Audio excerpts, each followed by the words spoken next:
বিজিত সুধাকে phone করে বলে কাল পরশু বৌভাতের অর্ডার আছে।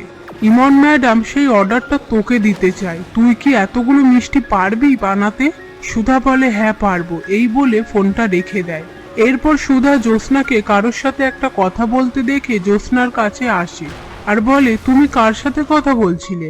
জ্যোৎস্না বলে আমি তো মন্দিরে গিয়েছিলাম, কারোর সাথে কথা বলছিলাম না তো, চলো বাড়িতে যাই। তারপর সুধা বাড়ি ফিরে এলে তেজ সুধাকে বলে আপনার কাছে এতগুলো টাকা কি করে এলো? সুধা বলে এই টাকাগুলো আমার, আমি আস্তে আস্তে সব টাকা আপনার শোধ করে দেব। তেজ বলে আপনি কি আলাদিনের জিন পেয়েছেন? এই নিয়ে তাদের মধ্যে তর্কাতর্কি হয়। এরপর তেজ সুধাকে একটা স্মার্ট ওয়াচ পরিয়ে দিয়ে বলে আপনি যেখানে যেখানে যাবেন এর সাথে জিপিএস কানেক্ট করা থাকলো, আমি সবটা দেখতে পাবো। আর আপনি এতগুলো টাকা পেলেন কি করে? সুধা বলে ধরে নিন আমি আলাদিনের জিন পেয়েছি। রাত্রিবেলা সুধা রান্নাঘরের লাইট জ্বালিয়ে দেখে শর্মিলা মুড়ি খেতে এসেছে। সুধা বলে তুমি এত রাতে এখানে মুড়ি খাচ্ছ? শর্মিলা বলে মাকে কিছু বলো না, এই নিয়ে কান্নাকাটি করতে থাকে।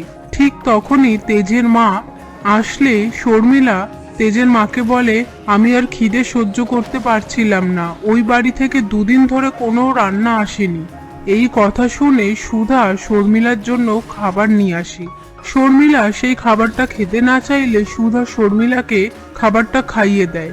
পরের দিন সকালবেলায় সবাই খেতে বসলে কেউ খাবার মুখে তুলতে পারে না আর শর্মিলাকে বলে খাবারে তো নুনই হয়নি।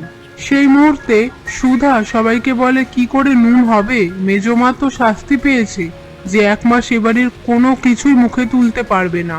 এই কথা শুনে তেজ, সমুদ্র আর তেজের ছোট কাকুমণি খাবার ছেড়ে উঠে যায় আর বলে আমরা এ খাবার খাবো না। সেটা শুনে কানন দেবী বলে কাউকে খাবার ছেড়ে উঠতে হবে না, আর শর্মিলাকে বলে খাবারটা ঠিক করে রান্না করে নিয়ে এসো, সবার খাওয়া হয়ে গেলে আজ তুমি আমাদের সাথে খেতে বসবে। তারপর কানন দেবী সুধাকে বলে এই বুদ্ধি তোমার নাত বৌমা? সুধা বলে এবাড়ির মঙ্গলের জন্য আমি করেছি, আর এই বাড়ির লক্ষ্মীরা যদি অভুক্ত থাকে তাহলে বাড়ির মঙ্গল কি করে হবে, তাই না? রাত্রিবেলা সুধার কাছে ফোন এলে সেটা দেখে তেজ বলে এত রাত্রিবেলা কে ফোন করে ওনাকে?